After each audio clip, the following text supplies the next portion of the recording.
jadwal yang sudah disosialisasikan oleh wali kelas. Hari ini Ibu akan membahas mengenai tata tertib SMP Negeri 233 Jakarta. Sebelum Ibu bahas secara keseluruhan, silakan dipersiapkan tata tertib yang kemarin sudah dibagikan, dipegang masing-masing. Ibu akan bahas satu persatu. Yang pertama, dilihat di halaman pertama adalah tugas dan kewajiban.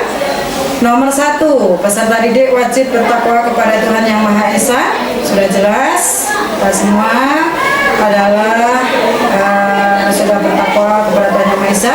Yang kedua, peserta didik wajib mematuhi peraturan-peraturan yang telah ditetapkan oleh sekolah. Di antaranya nanti akan Ibu sebutkan satu persatu.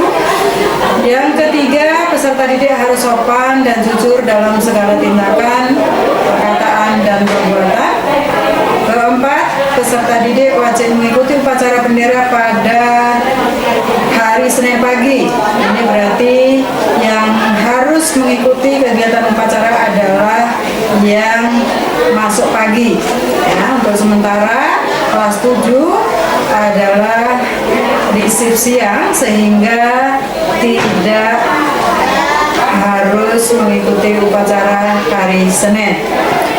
Yang kelima, peserta didik pagi harus sudah berada di sekolah selambat-lambatnya pukul 6.15 sebelum pelajaran dimulai. Kemudian untuk peserta didik siang, khususnya kelas 7, itu harus berada di sekolah paling lambat jam 11.00. Karena nanti setelah jam 11 atau tepatnya jam 11.15 akan diadakan kegiatan apel siang untuk peserta didik siang. Kemudian nomor 6 itu disebutkan tentang waktu belajar untuk siswa pagi dan siswa siang. Ya, dari hari Senin sampai hari Jumat. Yang berbeda tentunya tiap hari itu ada yang sama dan ada yang berbeda. Jadi ini yang sedikit berbeda dengan saat kalian berada di SD, mungkin pulangnya tiap hari sama. Sedangkan setelah di SMP ini ada beberapa hari sesuai jam pelajaran ataupun di hari itu ada berapa jam pelajaran, sehingga akan menentukan di hari-hari itu sampai jam berapa kalian belajar. Untuk hari Senin dan Kamis, untuk shift siang khususnya yang Ibu jelaskan itu akan dimulai jam 12.20 dan berakhir jam 17.30. Kemudian untuk Selasa dan Rabu, pelajaran jam pertama akan dimulai jam 11.40 dan berakhir tetap jam 17.30. Kemudian untuk hari Jumat itu selesai sholat Jumat yaitu jam 13.10 sampai dengan 17.30. Untuk peserta didik siang, jam pulangnya dari hari Senin sampai Jumat sama, hanya yang berbeda adalah jam pertama di setiap harinya. Kenapa jam pertama ada perbedaan? Ini Ibu jelaskan karena ini ada hubungannya dengan jumlah jam per hari. Ini nanti ada kaitannya dengan peserta didik kelas 8 dan 9. Di hari itu ada berapa jam. Nah, bagaimana di jam pertama ini harus sudah siap di kelas, sementara apel dilaksanakan jam 11.15. Jadi nanti setelah apel siang jam 11.15, maka peserta didik wajib melaksanakan sholat berjamaah di musola, sehingga tidak ada waktu yang kosong. Setelah itu baru kita siap di jam pertama untuk setiap harinya. Kemudian di situ dijelaskan bahwa di hari Sabtu ada jadwal ekstrakurikuler yang kemarin juga sudah dibagikan. Ada 13 ya, dibuka di jadwal eskul itu ada 13 jenis eskul yang sudah disampaikan. Kalau rinciannya itu ada 14.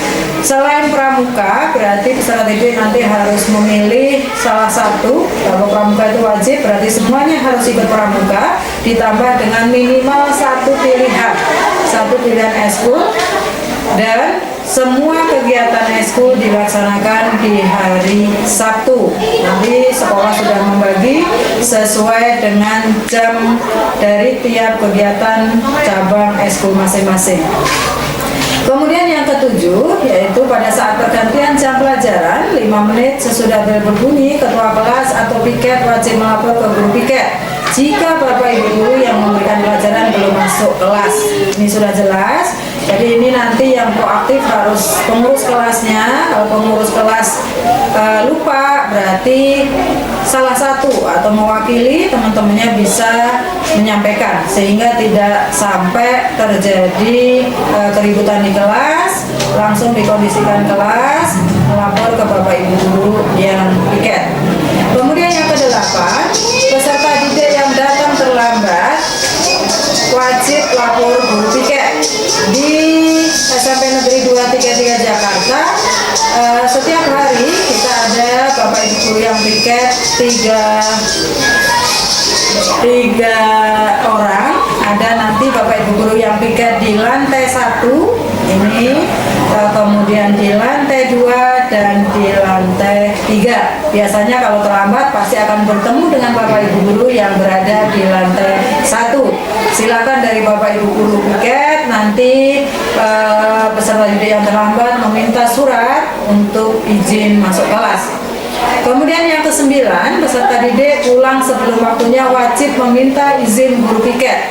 Apapun alasannya, ya, apakah itu sakit ataupun ada kepentingan keluarga yang sangat penting ataupun mungkin dijemput orang tua dengan alasan tertentu, silakan menghubungi Bapak Ibu guru piket. Nanti akan dikeluarkan surat izin untuk pulang. Jadi jelas nanti tercatat sehingga mengurangi hal-hal yang tidak diinginkan. Yang ke-10, peserta didik yang tidak masuk sekolah wajib memberitahukan sekolah ataupun wali kelas melalui telepon, surat pemberitahuan atau surat dokter. Sekarang sudah terbentuk grup WA di tiap kelas, berarti informasi pertama bisa disampaikan lewat wali kelas. Sudah tahu nomor wali kelas. Kemudian kalau sekarang ini di masa PJJ mungkin hanya sebatas informasi, mungkin difoto, nanti akan difoto surat sakitnya, dikondisikan nanti dengan wali kelas. Tetapi nanti kalau sudah masa PJJ berakhir, maka informasi pertama dipersilakan lewat HP ke wali kelas, kemudian hari berikutnya baru nanti surat dibawa ke sekolah untuk dilaporkan ke wali kelas. Selanjutnya untuk nomor 11, peserta didik wajib memelihara sarana dan prasarana yang ada di sekolah. Ini yang perlu kita tekankan bersama-sama anak-anak, bahwa seluruh fasilitas yang ada di sekolah ini punya kita bersama. Kita harus bersama-sama menjaga. Kalau bisa jangan sampai justru kita berusaha ataupun kita merusak.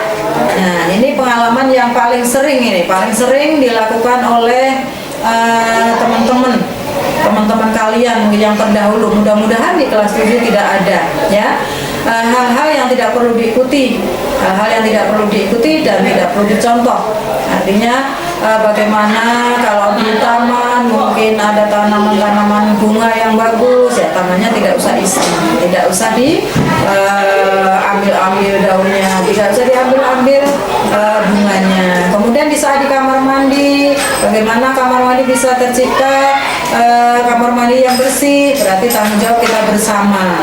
Setelah buang air harus diguyur air dengan baik, dengan bersih.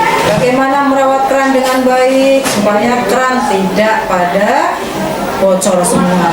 Nah, Ibu yakin kelas 7 yang sekarang bisa lebih baik. Sama-sama kita merawat seluruh sarana prasarana yang ada di sekolah, karena itu merupakan kewajiban kita bersama. Nomor 12, peserta didik wajib memelihara kebersihan diri, kerapian berpakaian, kerapian rambut, dan kerapian kuku. Kalau sekarang masa PJJ, nanti Bapak Ibu wali kelas akan meminta ataupun foto timestamp kalian nanti tiap 2 minggu harus dikirim ke wali kelas.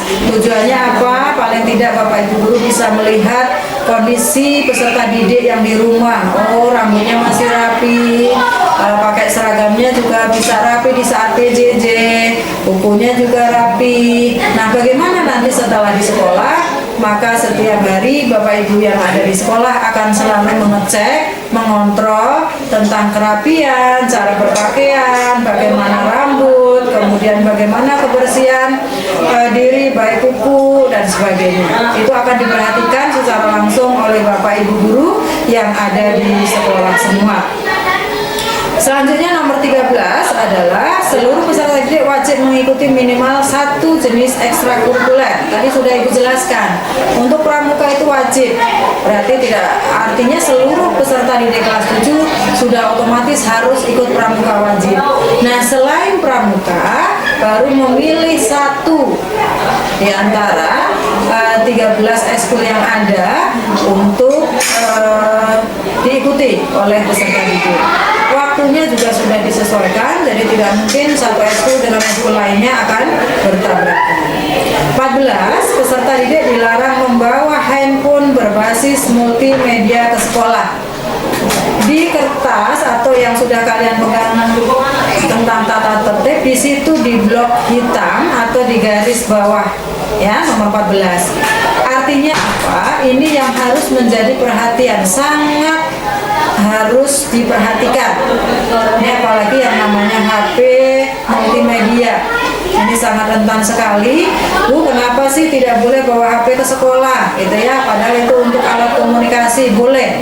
Sebatas komunikasi. Jadi nanti yang boleh dibawa ke sekolah adalah HP yang biasa. Bagaimana kalau untuk pesan Grab, Bu? Nanti bisa difasilitasi oleh sekolah atau orang tua dari rumah yang memesankan Grab. Kenapa tidak boleh dibawa untuk HP multimedia ke sekolah? Ini ada kaitannya dengan bagaimana peserta didik di kelas supaya bisa belajar lebih fokus. Jadi tidak ada gangguan baik dari HP, kemudian nanti termasuk hal-hal lain yang sifatnya bersumber dari HP yang multimedia. Jadi sangat dilarang, berarti tidak diperbolehkan. Nah, bagaimana nanti kalau ketahuan membawa HP? Di poin skor nanti juga sudah Ibu jelaskan, nanti akan Ibu jelaskan, termasuk nanti tindak sekolah, apa yang harus dilakukan sekolah. Biasanya sekolah akan mengadakan razia secara kontinu. HP yang terbukti membawa HP dan terbukti nanti ditemukan oleh Bapak Ibu guru, maka HP akan ditahan di sekolah. Ya, akan dikembalikan lagi paling lambat 1 semester. Paling cepat ya, berarti paling cepat 1 semester, paling lambat sampai lulus, nanti baru dikembalikan. Nomor 15, peserta didik dilarang membawa kendaraan bermotor ke sekolah. Sama, nomor 14 dan 15 itu di garis bawah, berarti sangat dilarang. Bu, kenapa saya sudah bisa naik motor kok dilarang membawa motor ke sekolah? Nah, untuk usia SMP memang belum diperbolehkan. Kaitannya dengan usia, ya, kaitannya dengan usia meskipun sudah bisa naik motor, tetapi memang untuk usia sangat belum memungkinkan. Apalagi SIM, berarti belum ya, sama sekali masih jauh. Berarti untuk ke sekolah cukup diantar orang tua atau naik angkot atau naik gojek dan sebagainya. Jadi tidak diperbolehkan membawa kendaraan bermotor ke sekolah. Nah, nomor 16 ini tentang ketentuan pakaian seragam yang sudah berlaku di SMP Negeri 233. Hari Senin itu baju putih, celana putih, ya, ataupun rok putih. Nah, ini semuanya panjang ya, celana panjang dan roknya panjang. Untuk perempuan yang rok panjang ini rok yang rimpel ya, bukan rok yang span. Jadi rok rimpel biasa, panjang, lengkap dengan topi dan dasi. Berarti putih-putih. Baju putih, rok atau celana putih panjang, dan topi dasi dengan identitas sekolah. Berarti identitas SMP Negeri 233 Jakarta. Untuk hari Selasa, baju putih, celana atau rok biru panjang, topi dan dasi lengkap ya. Hari Rabu adalah seragam pramuka lengkap. Ini dengan pakai pramuka lengkap itu termasuk kaos kaki nanti ya, kaos kaki hitam, kemudian sepatu tetap, kemudian pakai merah putih lengkap ya, sesuai seragam hari Rabu. Untuk Kamis itu baju batik sekolah ditambah dengan celana atau rok putih panjang juga dan berlogo SMP Negeri 233 Jakarta.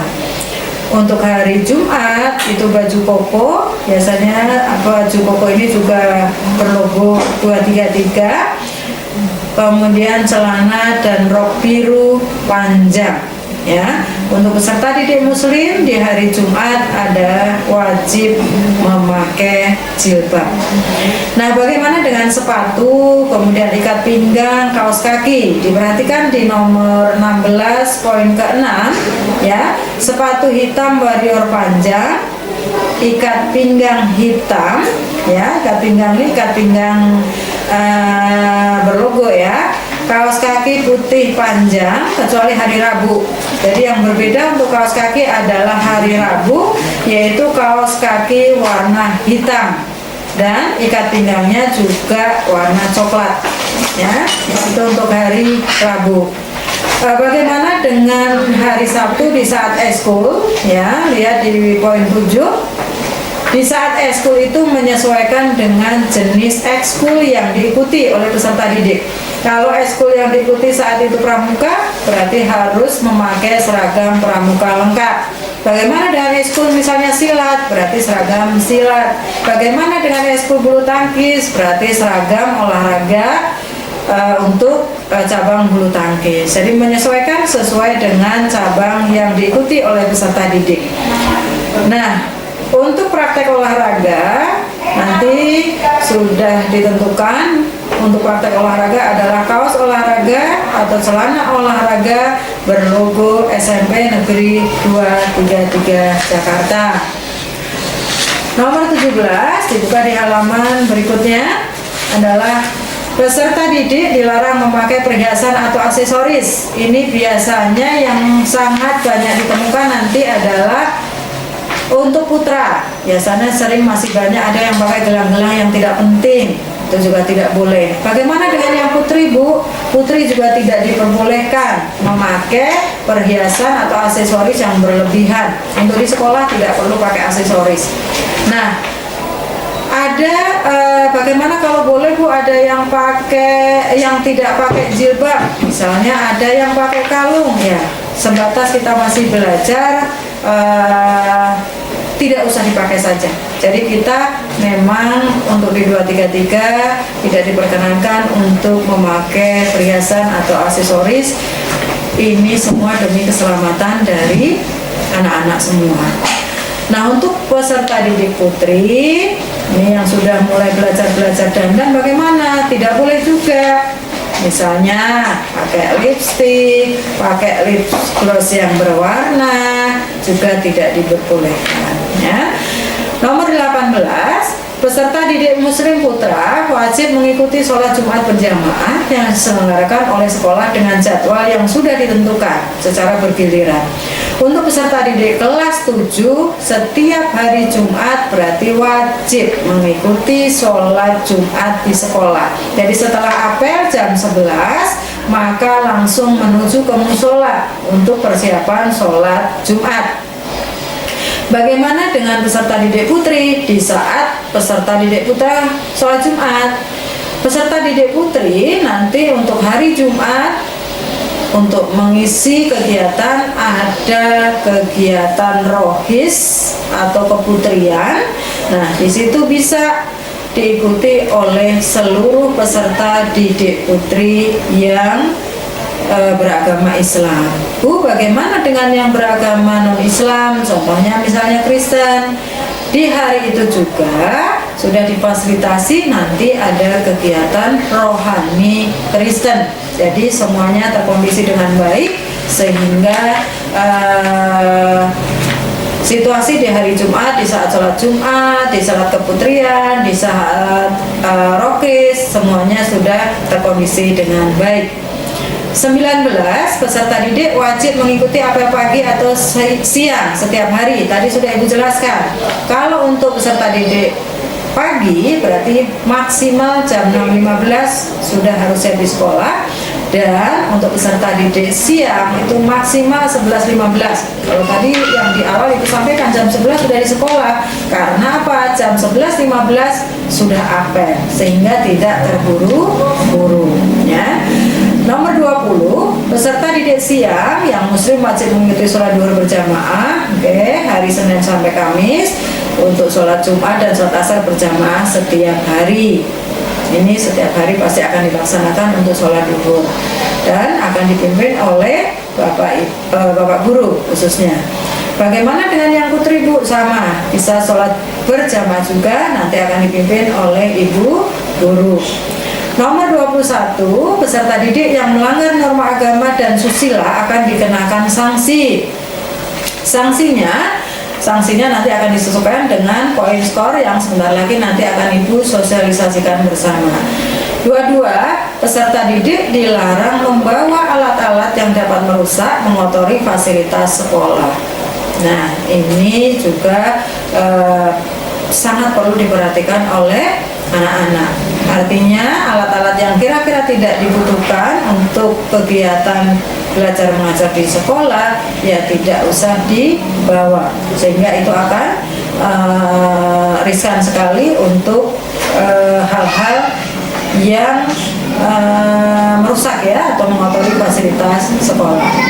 23, peserta didik dilarang merokok, membawa senjata tajam dan benda nafsa serta pornografi.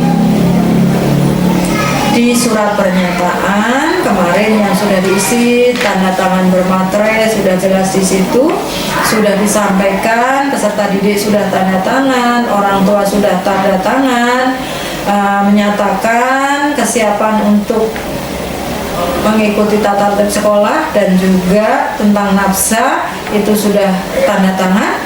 Maka ini yang harus dipegang teguh bersama ya, untuk peserta didik bisa melaksanakan kegiatan belajar mengajar di sekolah dengan baik. Nomor 24, peserta didik yang berurusan dengan sekolah wajib memakai seragam sekolah dan memakai sepatu. Ini Bu ambil contoh, peserta didik kelas 7 masuknya siang, ada sesuatu hal yang harus diurus sehingga datang ke sekolah pagi. Nah, di saat pagi hari datang ke sekolah pun harus tetap memakai seragam dan juga menggunakan sepatu. 25, peraturan-peraturan yang belum tercantum akan dimusyawarahkan oleh pihak sekolah. Nah, Nana, ini yang sudah Ibu sampaikan tadi dari nomor 1 sampai dengan nomor 25 adalah tata tertib peserta didik SMP Negeri 233 Jakarta tahun pelajaran 2020-2021. Nanti dipahami lagi, dibaca ulang. Kalau masih ada hal-hal yang perlu ditanyakan, silahkan ditanyakan. Bisa berkomunikasi nanti lewat wali kelas atau nanti bisa ditanyakan di pembina OSIS atau kesiswaan, mana hal-hal yang masih perlu ditanyakan. Selanjutnya di halaman ketiga, silakan dibuka tentang tabel skor pelanggaran peserta didik SMP Negeri 233 Jakarta, Suku Dinas Pendidikan Wilayah 2 Kota Administrasi Jakarta Timur tahun pelajaran 2020-2021. Dari nomor 1, nah ini sudah harus paham, berpakaian atau berseragam tidak sesuai dengan tata tertib. Poin skor ini sudah dibuat maksimal, ini ada poin 100 ya. Masing-masing pelanggarannya bisa dilihat dari mulai nomor 1 sampai dengan nomor 21. Nih, nanti dari nomor 2 tadi sudah ya, nomor 1, nomor 2 terlambat masuk setelah pergantian jam pelajaran tanpa izin guru ya. Kita ada poinnya. Kemudian nomor 3, buang sampah tidak pada tempatnya, bersolek berlebihan, ini yang tadi Ibu jelaskan, ini untuk peserta didik putri. 5 nih, rambut panjang bagi peserta didik putra, ini rambut tidak boleh menyentuh alis, kemudian telinga atau kena kemeja, atau rambut dicat. Ini berlaku untuk peserta didik putra maupun putri. Untuk peserta didik putri yang pakai jilbab, jangan seolah-olah saya pakai jilbab kalau ke sekolah, tapi kan nggak kelihatan rambut saya dicat warna merah. Nah, suatu saat pasti kalian mungkin main tidak pakai jilbab. Nah, ini sama saja nanti berarti akan terlihat oleh teman-teman atau masyarakat yang lain. Berarti harus ingat pada poin skor nomor 5. Berarti tidak boleh dicet untuk peserta didik putra maupun peserta didik putri. Ya, nomor 6 selanjutnya baju, celana, topi, dan dasi tidak boleh dicoret-coret. Ya. 7 mengganggu kegiatan belajar mengajar baik di kelas sendiri atau kelas lain, sama itu poinnya masih 5. Nomor 1 sampai dengan 7.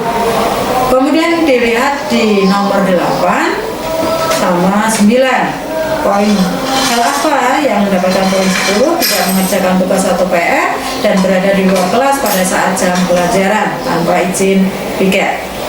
Nomor 10 membolos atau pulang tanpa izin guru pengajar, itu poinnya besar, itu ada 15 ya. Ingat bahwa di kegiatan KBM prosentase kehadiran peserta didik di sekolah itu ada batasnya, minimal 95% harus terpenuhi persentase kehadiran di sekolah. Nah, kalau membolos 1 hari saja poinnya 15 tanpa keterangan, berarti nanti tinggal mengalihkan saja. Kalau dilihat dari poin berarti sudah gampang banget itu. Lebih dari 100 ya berarti akan dikembalikan ke orang tua. Mudah-mudahan ini tidak terjadi ya. Kemudian 11 merusak fasilitas sekolah ya. Insya Allah mudah-mudahan tidak ada kelas 7 yang melakukan ini. Ini poinnya cukup besar yaitu 20. 12 menulis atau membuat surat palsu, surat keterangan dari orang tua atau wali. Poinnya juga besar juga 25. Mudah-mudahan tidak ada. 13 membawa rokok atau merokok di lingkungan sekolah, sama poinnya 25. 14 melompat pagar sekolah baik masuk atau keluar sekolah, poinnya 25.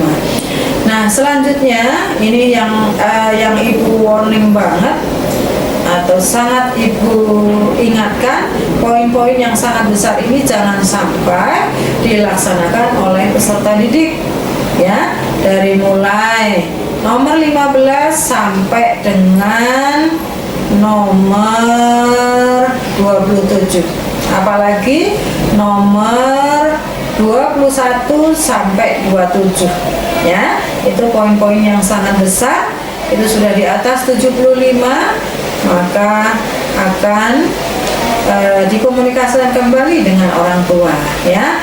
Ini yang Ibu blok hitam nomor 21, tolong diperhatikan. 21 ya, mengambil atau mencuri uang atau barang milik orang lain, melakukan perbuatan asusila langsung 100, berjudi poinnya 100, melawan guru secara langsung 100, membawa senjata tajam dan alkohol atau narkoba 100, dan mengupload foto atau tulisan asusila di media sosial 100 ya. Tolong diingat baik-baik, hal-hal yang sangat tidak diperbolehkan selama kalian berada di SMP Negeri 233. Nah, apa yang dilakukan oleh pihak sekolah selanjutnya hubungannya dengan tabel atau poin skor yang ada. Ini biasanya untuk pelanggaran-pelanggaran yang sifatnya masih ringan, nanti akan diajak berdiskusi secara lisan. Kemudian kalau masih diulang lagi, nanti akan dibuat perjanjian secara tertulis peserta didik ya, lewat wali kelas, kemudian BK, dan apabila nanti masih diulang lagi, masih ada perjanjian tertulis, barangkali tertulis terakhir ya, yang nanti akan disaksikan juga oleh wali kelas, BK, kemudian dari kesiswaan ya. Ini untuk tahap-tahap pembinaan dari pelanggaran-pelanggaran yang mungkin nanti akan dilaksanakan, yang mudah-mudahan tidak ada yang terjadi untuk pelanggaran-pelanggaran ini. Nah, Bagaimana sanksi yang diberikan? Sanksi yang diberikan sesuai dengan tata tertib yang ada di SMP Negeri 233. Perjanjian tertulis ini sudah jelas di situ antara peserta didik dengan orang tua dengan wakil kesiswaan apabila poin skor mencapai 50 atau 50 ke atas. Bagaimana kalau poin skornya sudah 75, Bu? Nah, belum apa-apa, poin skornya kok sudah 75. Tetap kita akan melewati proses awal sampai dengan tahap yang ketiga ini, ya. Sampai kita bisa berdiskusi dengan orang tua. Terakhir, kita akan membuat surat perjanjian secara tertulis. Kalau peserta didik masih melakukan juga ataupun sudah dibina, sudah dikomunikasikan dengan orang tua, ternyata masih juga melanggar tata tertib, maka hal terakhir yang akan disampaikan nanti kita akan berdiskusi kembali dengan orang tua untuk rencana selanjutnya tentang pembinaan peserta didik. Nah, di nomor 4 tentang sanksi, coba dilihat di situ jelas sekali, jika kedapatan membawa menggunakan HP berbasis multimedia maka akan diambil pihak sekolah dan tidak dikembalikan lagi. Biasanya sekolah membuat kebijakan ya, paling cepat 1 semester, tapi kalau masih di bawah lagi maka akan dikembalikan sampai selesai mengikuti belajar di SMP Negeri 233 Jakarta. Nah, ini mengenai tabel skor pelanggaran untuk peserta didik kelas 7 sudah Ibu sampaikan.